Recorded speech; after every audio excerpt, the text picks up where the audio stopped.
नमस्कार दोस्तों। और आज नंबर सिस्टम का दूसरा वीडियो है।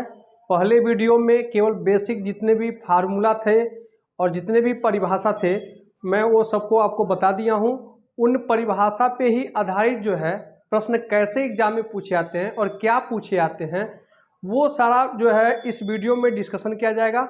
और टाइप 1 में उन सभी परिभाषाओं से जितने प्रकार से क्वेश्चन बन सकता है और एग्जाम में आता है उन सारे क्वेश्चनों को हम टाइप 1 में देखेंगे। और बिना देरी किए हुए हम चलते हैं पहले प्रश्न पे।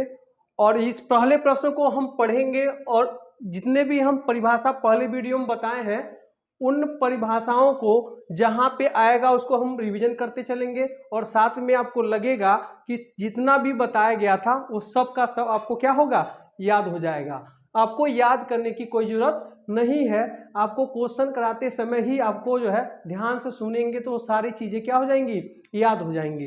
तो आते हैं क्वेश्चन पे। तो क्वेश्चन पहला कह रहा है कि 2 अंकों की सबसे बड़ी अभाज्य संख्या ज्ञात कीजिए।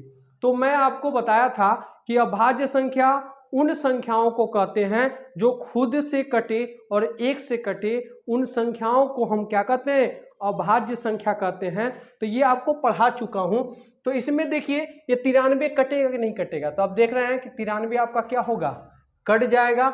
और यहाँ पे देखेंगे तो ये जो 89 है तो 89 एक क्या है, अभाज्य संख्या है।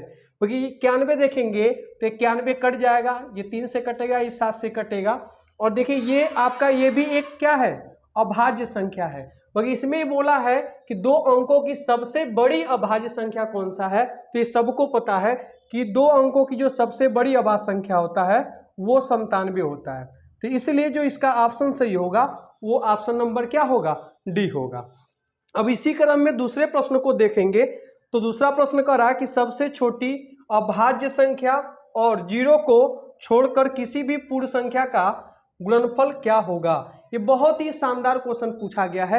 यदि आपको परिभाषा का समझ नहीं है तो शायद ये प्रश्न नहीं बन पाएगा। और यदि आप परिभाषा को बढ़िया से पढ़े हैं और समझे हैं तो ये प्रश्न बहुत ही आसान है और बहुत ही जल्दी इसको बना लेंगे। तो इसको देखेंगे कैसे बनाएंगे। तो सबसे छोटी अभाज्य संख्या सबको पता होता है कि सबसे जो छोटी अभाज्य संख्या होता है वो 2 होता है। और साथ में करा कि 0 को छोड़कर किसी भी पूर्ण संख्या, पूर्ण संख्या आपको बताए थे जब प्राकृतिक संख्या में 0 को जब सम्मिलित कर देते हैं तो उससे जो प्राप्त संख्या होता है उन्हीं को हम पूर्ण संख्या कहते हैं। क्योंकि उन पूर्ण संख्याओं में हम 0 को यहाँ पे प्रश्न कर रहा है कि छोड़कर, इसका मतलब जब हम पूर्ण संख्या में 0 को छोड़ देंगे तो क्या बचेगा, एक प्राकृतिक संख्या बचेगा। और उन प्राकृतिक संख्याओं को सबसे छोटी अभाज्य संख्या में गुणा करेंगे तो हमें कौन सी संख्या प्राप्त होगा, ये थोड़ा सा देखने वाली बात है। यदि सबसे छोटी अभाज्य संख्या में हम 1 से गुणा करें, इसी सबसे छोटी अभाज्य संख्या में 2 से गुणा करें, इसी छोटी अभाज्य संख्या में 3 से गुणा करें, तो इसी क्रम में आपको क्या कर सकते हैं, किसी छोटी अभाज्य संख्या में 4 से गुणा करें तो देखेंगे कि कौन सी संख्या हमको प्राप्त होती है। तो यहाँ पे 1 से गुणा करेंगे तो यहाँ पे क्या प्राप्त होगा, 2 प्राप्त होगा। इसी प्रकार से यहाँ पे 2 से गुणा करेंगे तो यहाँ पे 4 प्राप्त होगा। और यहाँ पे देखेंगे कि यहाँ पे आपका 2 से गुणा करेंगे तो क्या प्राप्त होगा, 6 प्राप्त होगा। और इसी प्रकार से यहाँ पे गुणा करेंगे तो यहाँ पे 8 प्राप्त होगा। और आपको पहले वीडियो में एक चीज और बताया था कि यदि प्राकृतिक संख्या में यदि 2 से गुणा कर दिया जाए तो जो सभी संख्याएं प्राप्त होती हैं वो सभी की सभी कौन सी संख्या होती हैं, एक सम संख्या होती हैं। तो इसमें देखिए कौन सा ऑप्शन सही हो सकता है कि हमेशा शून्य, गुणा करने पे कहीं शून्य दिखाई दे रहा है क्या, नहीं दिखाई दे रहा है। तो इसलिए ऑप्शन नंबर 1 कभी भी सही नहीं हो सकता, हमेशा 1। तो क्या देखिए कहीं 1 प्राप्त हो रहा है तो नहीं, तो ये आपका ऑप्शन बी भी क्या होगा, गलत हो जाएगा। इसी क्रम में देखेंगे हमेशा सम संख्या, तो 2 1 क्या है, सम संख्या, 4 एक सम संख्या है, 6 भी एक सम संख्या है और 8 भी आपका सम संख्या है। और इसी तरह से आप गुणा करते जाएंगे तो आपको सम संख्या ही प्राप्त होगा। तो कह सकते हैं कि सदैव हमेशा जो संख्या प्राप्त होगा तो वो हमेशा सम संख्या ही प्राप्त होगा। तो इसलिए ऑप्शन नंबर क्या होगा, आपका सी सही होगा। और देखेंगे कहीं विषम संख्या प्राप्त हुआ है क्या, तो नहीं प्राप्त हुआ है, तो ऑप्शन नंबर डी क्या होगा, नहीं सही होगा। इसमें जो आंसर सही होगा वो ऑप्शन नंबर सी सही होगा। इसी क्रम में चलते हैं तीसरे प्रश्न में। तीसरा प्रश्न कर रहा है किन 4 विषम अभाज्य संख्याओं का योग 34 है। तो इसमें एकदम आसान है, आपके ऑप्शन में दिया हुआ है और आपको इसमें अभाज्य संख्या ढूंढना है और उनको जोड़ने पे 34 आ गया, वही हमारा क्या होगा, आंसर होगा। और देखने वाली बात यह है कि एक जो हमारा कभी भी ये अभाज्य संख्या नहीं होता है, तो पहले ऑप्शन को चेक करने का कोई मतलब नहीं है। अब ऑप्शन नंबर 2 को चेक करते हैं, इनको जोड़ते हैं 3 + 5 + 7 + 9, देखेंगे क्या इनका योग 34 आता है। यदि 34 आएगा तो ये ऑप्शन क्या हो जाएगा, सही हो जाएगा। तो चेक करेंगे तो यहाँ पे 9 और 7 जोड़ेंगे तो 16 हो जाएगा, और 16 में जब 5 जोड़ेंगे तो 21 होगा, और 21 में 3 जोड़ेंगे तो कितना होगा, 24 होगा, और कितना चाहिए हमें, 34, इसलिए ऑप्शन बी भी क्या है, गलत है। इसी क्रम में तीसरे ऑप्शन को चेक करेंगे तो तीसरा ऑप्शन क्या है, 3 + 5 + 11 + 13, इसको जोड़ने पे देखेंगे क्या 34 प्राप्त होता है क्या, यदि 34 प्राप्त होता है तो ये ऑप्शन सही माना जाएगा। तो यहाँ पे जोड़ेंगे, यहाँ पे 3 3 1 4, और 4 और 5 कितना होगा, 9, और 9 3 कितना होगा, 12, यहाँ पे 12 को क्या हो रहा है, 2 आ रहा है, तो इसलिए देखिए 2 आ रहा है तो 34 होने की कोई संभावना नहीं है, तो इसलिए इसको जोड़ने की और ज्यादा आवश्यकता नहीं है। अब ध्यान थोड़ा सा देना यह है आपको कि ए भी गलत हो गया, बी भी गलत हो गया, सी भी गलत हो गया, तो ऑप्शन नंबर डी ऑटोमेटिक क्या होगा, सही होगा, और इसको हम क्या कर देंगे, टिक कर देंगे, क्योंकि यहाँ पे आपके पास टाइम है तो इसको चेक कर लेते हैं कि 34 आ रहा है कि नहीं। तो यहाँ पे देखेंगे 34 को जोड़ेंगे तो यहाँ पे 3 + 7 + 11 + 13, जोड़ने पे देखेंगे 34 आ रहा है कि नहीं, तो जोड़ेंगे तो यहाँ पे 3 होगा, यहाँ पे 1 होगा तो 4 हो जाएगा, और 4 और 7 कितना होगा, 11 होगा, 11 3 क्या होगा, 14 होगा, और 14 का क्या होता है, 4 हो जाएगा, और हासिल कितना बचेगा, 1 बचेगा। अब यहाँ देखेंगे 1 और 1 कितना हो जाएगा, 2, और 1 हासिल बचा 3, तो यहाँ पे कितना आ गया, 34, इसका मतलब ऑप्शन नंबर क्या था, डी सही था। और जब भी आपको एग्जाम में 3 ऑप्शन रिजेक्ट हो जाए तो चौथे ऑप्शन को लगाना नहीं चाहिए, ताकि आपका टाइम क्या होगा, उसमें वेस्ट होगा, क्योंकि वो चौथा ऑटोमेटिक तो सही होना ही है, तो यही आपको ध्यान देना है। अब देखिए चौथा जो प्रश्न है बहुत ही शानदार क्वेश्चन है, यदि कोई नहीं अच्छे से समझ रखा है तो समझिए ये प्रश्न बन नहीं पाएगा, यदि बनाते भी हैं तो ये प्रश्न गलत भी हो सकता है। यहाँ देखिए क्वेश्चन कह क्या रहा है, 1 से 100 तक की गिनती में अंक 2 दहाई के स्थान पर कितनी बार आता है। तो यदि आपको समझ नहीं है संख्याओं का तो ये प्रश्न नहीं बन पाएगा। जैसे मान लीजिए मैं एक संख्या लेता हूं, जैसे मान के चलिए यहाँ पे 7 ले लिया, फिर 4 ले लिया, फिर 3 ले लिया। तो यहाँ पे ध्यान देने वाली बात ये है कि हमने एक संख्या लिया है, जिस संख्या को हम क्या पढ़ेंगे, 743 पढ़ेंगे। अब इस संख्या में देखेंगे हम पढ़ते हैं तो इसे क्या पढ़ते हैं, इकाई पढ़ते हैं, और ये क्या पढ़ते हैं, दहाई पढ़ते हैं, और ये क्या पढ़ते हैं, सैकड़ा पढ़ते हैं। तो यहाँ पे क्वेश्चन ये कहा है कि जो अंक 2 है वो दहाई के स्थान पे, जैसे यहाँ पे देखिए दहाई पे कौन होगा, ये दहाई पे क्या है, ये 4 दिख रहा है, तो उसी प्रकार से दहाई पे क्या दिखना चाहिए, अंक 2 दिखना चाहिए। और ये कहाँ से कहाँ तक दिखना चाहिए, तो वो 1 से लेके कहाँ तक, ये आपको 100 तक दिखना चाहिए, तब जाके इस प्रश्न को आप बना पाएंगे। देखिए यदि इसको बनाना चाहे तो डायरेक्ट बना सकते हैं, या तो बेसिक से बनाना चाहते हैं तो पहले बेसिक से बनाएंगे, तो इसको क्या करेंगे, लिखेंगे। तो पहले देखते हैं कि 1 से लेके 10 तक यदि देखेंगे तो आपके दहाई पे 2 कभी आएगा नहीं, क्योंकि इसमें एक ही अंक होता है, तो इसलिए उसको लिखने की कोई जरूरत नहीं है। वही देखेंगे 11 से लेके 20 तक देखेंगे तो केवल वहां से कहां से स्टार्ट होगा आपका जो है, तो दहाई पे देखेंगे तो 20 हो जाएगा, फिर 21 होगा, फिर 22 होगा, फिर आपका 23 हो जाएगा, फिर आपका 24 होगा, फिर 25 होगा, फिर 26 होगा, 27 होगा, फिर 28 होगा, फिर आपका 29 हो जाएगा, और फिर आपका क्या होगा, 29 के बाद 30 जो होगा तो उसमें आपके दहाई पे 3 दिखेगा, तो ये आपका हो नहीं सकता। तो यहाँ पे देखने वाली बात ये है कि यहाँ पे देखिए दहाई पे क्या हो गया, 1, यहाँ पे क्या है 2, यहाँ पे 3, यहाँ पे 4, यहाँ पे 5, यहाँ पे 6, यहाँ पे 7, यहाँ पे 8, यहाँ पे 9, और यहाँ पे 10।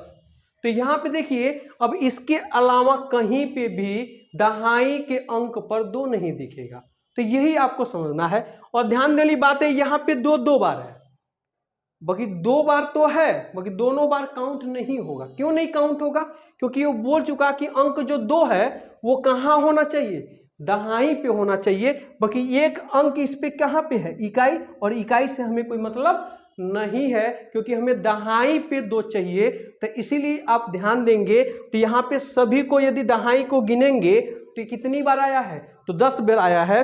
तो इसीलिए जो ऑप्शन इसका होगा वो ऑप्शन नंबर क्या होगा, सी सही होगा। तो ये आपको यदि डायरेक्ट बनाना होगा तो आपको सिंपल सा पता है कि ये 20 से लेके कहाँ तक होगा, 29 तक होगा। इसके अलावा कहीं पर भी 2 दहाई पे नहीं दिखेगा और उसमें खोजने से भी आपको कोई फायदा नहीं है। और डायरेक्ट जो है 20 से काउंटिंग करेंगे 29 तक तो आपके 10 ही आपके ऐसे नंबर होंगे जो दहाई पे आपके 2 दिखेंगे। तो यही आपको समझना है और जल्दी से इसका आंसर क्या कर देंगे, टिक कर देंगे। इसी क्रम में आते हैं अगले प्रश्न पे। अगला प्रश्न आपका जो है बोर्ड पे दिख रहा है, एक अभाज्य संख्या में डॉट डॉट डॉट। अब अभाज्य संख्या आपको पता है तो ये आपके 4 ऑप्शन में से जो है उसका परिभाषा इसमें सेट किया गया है और परिभाषा पता है तो ये प्रश्न को क्या करेंगे, आप बना लेंगे आसानी से। तो देखेंगे पहला जो ऑप्शन कह रहा है कि 2 से ज्यादा भाजक होते हैं। तो क्या अभाज्य संख्या में 2 से ज्यादा भाजक होते हैं, मतलब 2 से ज्यादा भाजक का मतलब होता है कि 2 या 2 से अधिक गुणनखंड होना। तो अभाज्य संख्या का 2 या 2 से अधिक गुणनखंड नहीं होता है। तो इसलिए जो आपका पहला ऑप्शन होगा वो आपका गलत होगा। इसी क्रम में दूसरा जो ऑप्शन देखेंगे, केवल खुद से और 1 से विभाजित होती है। तो अभाज्य संख्या आपको बताया था कि अभाज्य संख्या उन संख्याओं को कहते हैं जो खुद से कटे और 1 से कटे, उन संख्याओं को हम क्या कहते हैं, अभाज्य संख्या कहते हैं, रूढ़ संख्या कहते हैं और उन्हीं को हम इंग्लिश में क्या बोलते हैं, प्राइम नंबर बोलते हैं। तो ये बिल्कुल सही है। तो इसलिए जो ऑप्शन नंबर बी होगा ये आपका इसमें सही होगा। तो इसलिए ऑप्शन नंबर 5 का जो आपका ऑप्शन जो सही होगा वो ऑप्शन नंबर बी सही होगा। इसी क्रम में अगले प्रश्न को देखते हैं। अगला प्रश्न कह रहा है 1 से 100 तक की गिनती में अंक 5 कितनी बार आता है। अब देखिए यहाँ पे आपको ये ध्यान देना है कि 1 से लेके 100 तक गिनती जब लिखते हैं तो 5 कितनी बार आता है। बाकी यहाँ पे सबसे समझने वाली बात ये है, ये कंडीशन नहीं दिया है कि इकाई का स्थान पे होना चाहिए कि दहाई स्थान पे होना चाहिए। इसके पहले वाला जो प्रश्न बताया हूँ उसमें दिया था कि इकाई या दहाई के स्थान पे होना चाहिए। बाकी इसमें कोई बाउंडेशन नहीं है कि वो किस स्थान पे होना चाहिए। तो अब 1 से 100 तक लिखेंगे और देखेंगे कि 5 कितनी बार आया है। तो यहाँ पे देखने वाली बात है कि यहाँ पे 5 तो एक आता है गिनती में स्टार्टिंग में। फिर आपको लिखेंगे 15 तो 15 में 5 दिखता है। फिर 25 लिखेंगे इसमें भी 5 दिखेगा और 35 लिखेंगे यहाँ पे भी दिखेगा और 45 लिखेंगे तो यहाँ पे भी 5 दिखेगा। उसी प्रकार से दिखेंगे 50 हो गया, 51 हो गया, फिर 52 हो गया, फिर 53 हो गया, फिर 54 हो गया, फिर 55 हो गया, फिर 56 हो गया, फिर 57, फिर 58, फिर 59, फिर आपका 60 में क्या होगा, 5 नहीं दिखेगा तो सीधे अब क्या लिखेंगे 65। 65 के बाद क्या होगा आपका 75 हो जाएगा, फिर आपका 85 हो जाएगा, फिर आपका 95 हो जाएगा। तो 1 से लेके 100 तक देखेंगे ये इन संख्याओं में ही 5 दिखेगा। तो देखते हैं कि 5 कितनी बार आया है। तो यहाँ देखेंगे 1 2 3 4 5 6 7 8 9 10 11 और यहाँ पे गिनेंगे 12, फिर 13, फिर 14, फिर 15, 16, 17, 18, 19 और 20। तो यहाँ पे देखेंगे यदि टोटल काउंट करेंगे तो इसमें जो आपके 1 से लेके 100 तक जो 5 आएगा वो 20 बार आएगा। तो इसलिए ऑप्शन नंबर इसमें जो सी है वो आपका बिल्कुल सही होगा। तो यहाँ पे ध्यान देने वाली बात ये है, यदि आप इसे डायरेक्ट बनाना चाहते हैं तो डायरेक्ट बनाने का भी तरीका है, बाकी उसमें थोड़ा सा आपको समझना होगा कि कैसे डायरेक्ट बना सकते हैं। जैसे देखिए आप जानते होंगे 50 से जब शुरू होगा तो वहां पे 5 तो होगा ही होगा। 51 भी देखेंगे तो उसमें भी 5 होगा।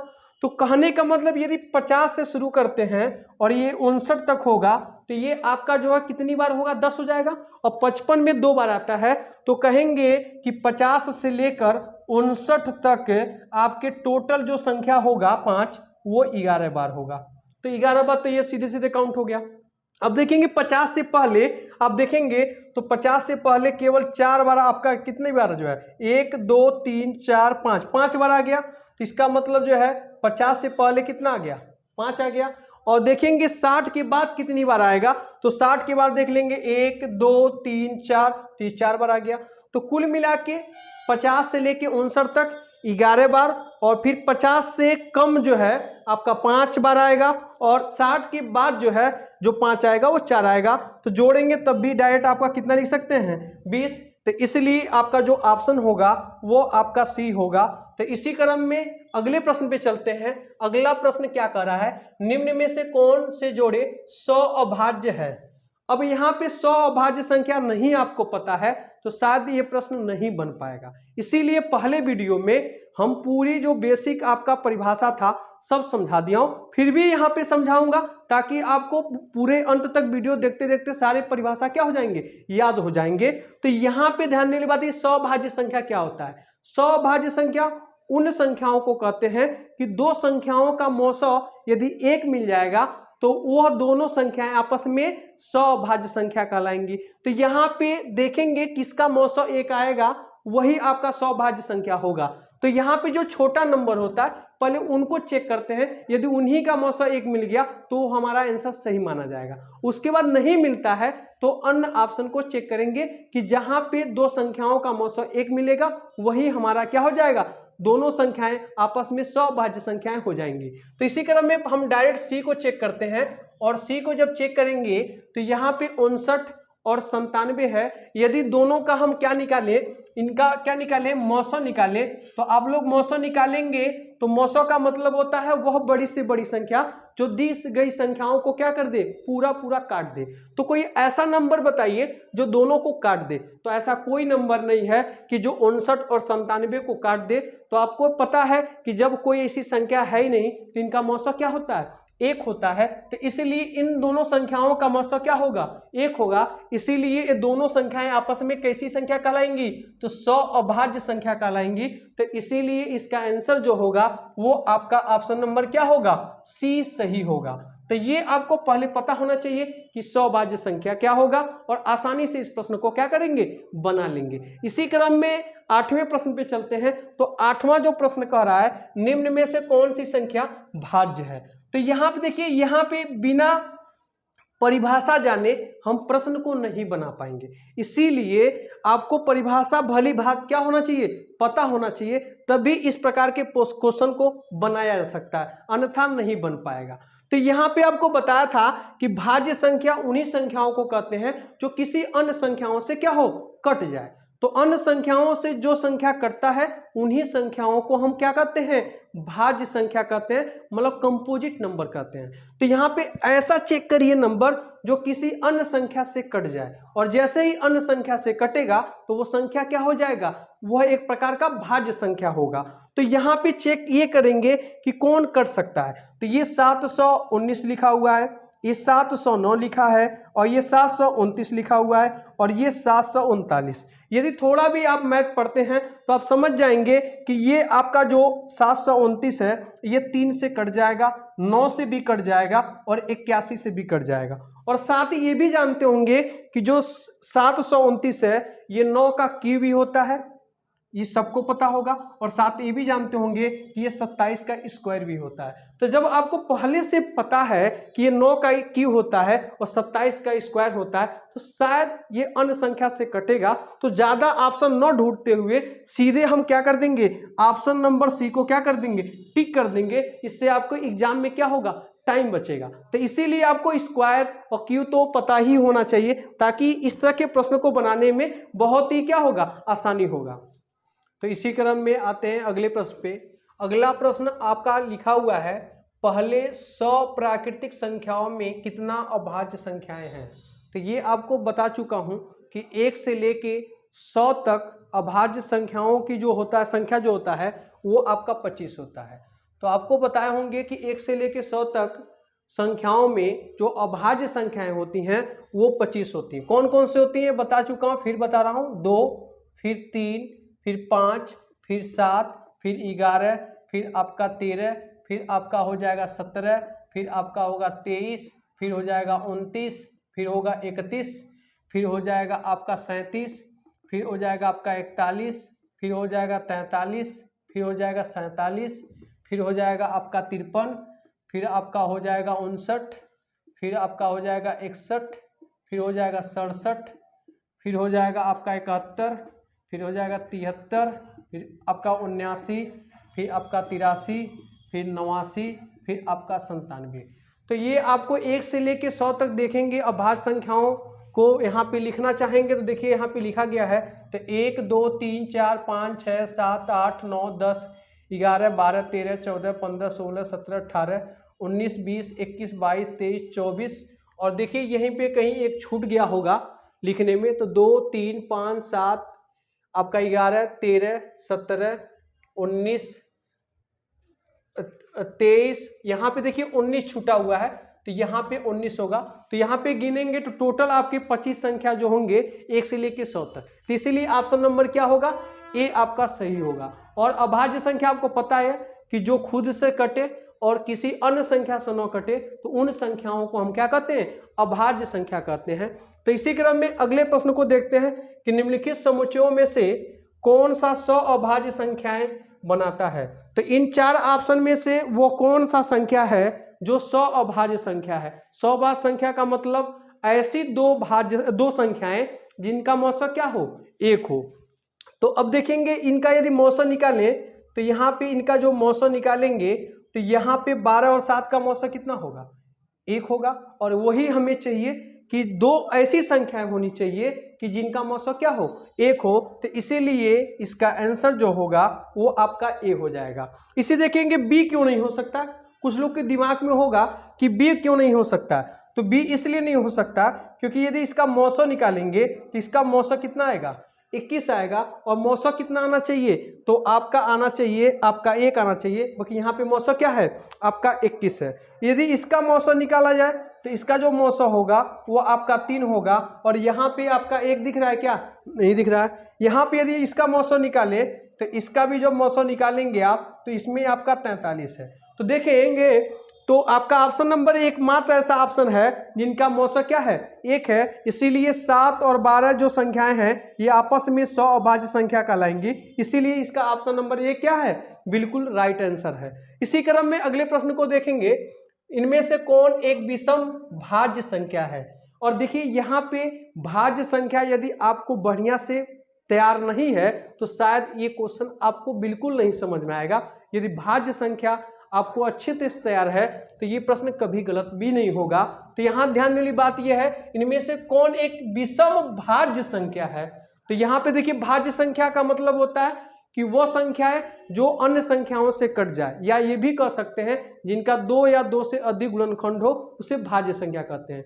जो सबसे छोटा भाज्य संख्या होता है वो आपको पता होगा 4 होता है, उसके बाद 6 होता है, उसके बाद आपका क्या होगा 8 होगा, फिर उसके बाद 9 होगा, फिर उसके बाद 10 होगा, फिर 12 होगा, फिर उसके बाद 14 हो जाएगा, फिर 15 होगा, फिर इसी प्रकार से आपका 16 हो जाएगा। तो इस तरह से आपके बहुत सारे जो है ये भाज्य संख्याएं मिल सकती हैं, क्योंकि इसमें आपको क्वेश्चन में बोला है कि विषम भाज्य संख्या।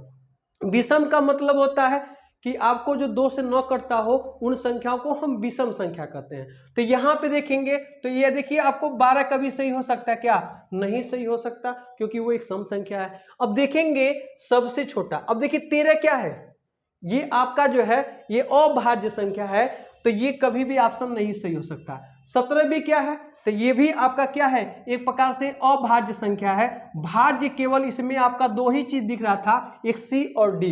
तो सी आपका क्या है, ये आपका जो है सम नहीं है, सॉरी ये आपका विषम नहीं है, ये क्या है एक प्रकार का सम है। और डी जो है आपका विषम भी है और भाज्य भी है, तो ये सबसे छोटा विषम भाज्य संख्या है। तो इसीलिए इसका जो ऑप्शन होगा वो ऑप्शन नंबर क्या होगा, डी सही होगा।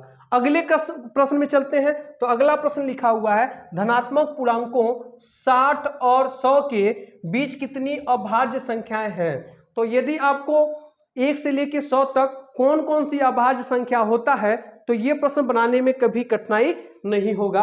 और बोर्ड पे लिखा हूं आपको 1 से लेकर 100 तक कौन कौन सी अभाज्य संख्याएं होती हैं। तो यहाँ पे कंडीशन रख दिया है कि 60 और 100 के बीच में कितनी अभाज्य संख्याएं होती हैं। तो गिन लेते हैं 60, तो 60 यहाँ पे देखिए 61 हो जाएगा, 1 फिर 2 फिर 3 फिर 4 फिर 5 फिर 6 फिर 7 फिर 8। तो देखेंगे 60 और 100 के बीच में जो है अभाज्य संख्या कितनी दिख रही है, तो 8 दिख रहा है। तो इसलिए ऑप्शन नंबर जो डी होगा वो बिल्कुल ये सही होगा।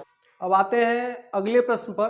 तो अगला प्रश्न आपका कह रहा है इनमें से कौन एक अविभाज्य संख्या है। अविभाज्य का मतलब ये भी कह सकते हैं कि अभाज्य संख्या कौन सा है। तो यहाँ पे देखेंगे तो ये जो संख्या 21 दिख रहा है वो 11 से क्या हो जाता है, कट जाता है। तो जब 11 से कट जाएगा तो ये संख्या कभी अविभाज्य नहीं हो सकता। इसी प्रकार से देखेंगे 141 है, तो इसको देखेंगे तो यहाँ पे 4 1 5 1 6, तो ये संख्या 3 से कट जाएगा। और जब संख्या 3 से कट जाएगा तो कभी भी ये अविभाज्य संख्या नहीं हो सकता। उसी क्रम में देखेंगे तो 181, तो 181 किसी से नहीं कटेगा। तो जब नहीं कटेगा तो यहाँ पे ध्यान वाली बात है, तो यही संख्या क्या हो जाएगा कि ये अविभाज्य संख्या है। अब आता है कि ऑप्शन नंबर डी क्यों नहीं हो सकता। तो ऑप्शन नंबर डी इसलिए नहीं हो सकता क्योंकि ये संख्या क्या होगा, 7 से कट जाएगा, क्योंकि 7 दूना 14, 2 बचेगा और 21 हो जाएगा, 7 3 21। इसका मतलब ये 7 से क्या होगा, विभाजित होगा। तो इसीलिए आपका जो है ऑप्शन नंबर जो सी है वो किसी से नहीं कटेगा, और जो संख्या किसी से नहीं कटेगा उसी को हम कहते हैं अविभाज्य संख्या या अभाज्य संख्या कहते हैं। तो इसी क्रम में अगले प्रश्न को देखेंगे, निम्न में से कौन सी जोड़ी ट्विन प्राइम नंबर। तो यहाँ पे करा कि कौन सी जोड़ी ट्विन प्राइम की एक जोड़ी नहीं है। तो ध्यान देने वाली बात यह है कि आपको बहुत सारी संख्या आपको बताया गया है और आप जानते भी होंगे, यहाँ पे लिखा है ट्विन प्राइम की एक जोड़ी नहीं है। तो ट्विन प्राइम क्या होता है, तो ये जानना बहुत जरूरी है, क्योंकि ये आपको पढ़ाया गया कि जुड़वा अभाज्य संख्या, और जुड़वा अभाज्य संख्या को ही हम इंग्लिश में क्या कहते हैं, ट्विन प्राइम नंबर बोलते हैं। और देखिए ये इंग्लिश को ही हिंदी में लिख दिया है, और जो इंग्लिश शब्द नहीं जानेगा तो शायद ये प्रश्न बना नहीं पाएगा और छोड़कर एग्जाम में चला आएगा। और जो भी हिंदी के साथ साथ यदि उसका मीनिंग इंग्लिश वाला जानते हैं तो कभी भी ये प्रश्न छूटेगा नहीं, और आप 100% इस प्रश्न को बना के आएंगे। तो ट्विन प्राइम नंबर का मतलब होता है दो ऐसी अभाज्य संख्याएं जिनके बीच का अंतर 2 हो। तो जो 2 का अंतर होगा तो वो आपका ट्विन प्राइम नंबर होगा, और यदि 2 का अंतर नहीं होता है तो वे कभी भी ट्विन प्राइम नंबर नहीं हो सकते। तो इसमें पूछा कि कौन सी जोड़ी ट्विन प्राइम नंबर नहीं होगा, यही बताना है।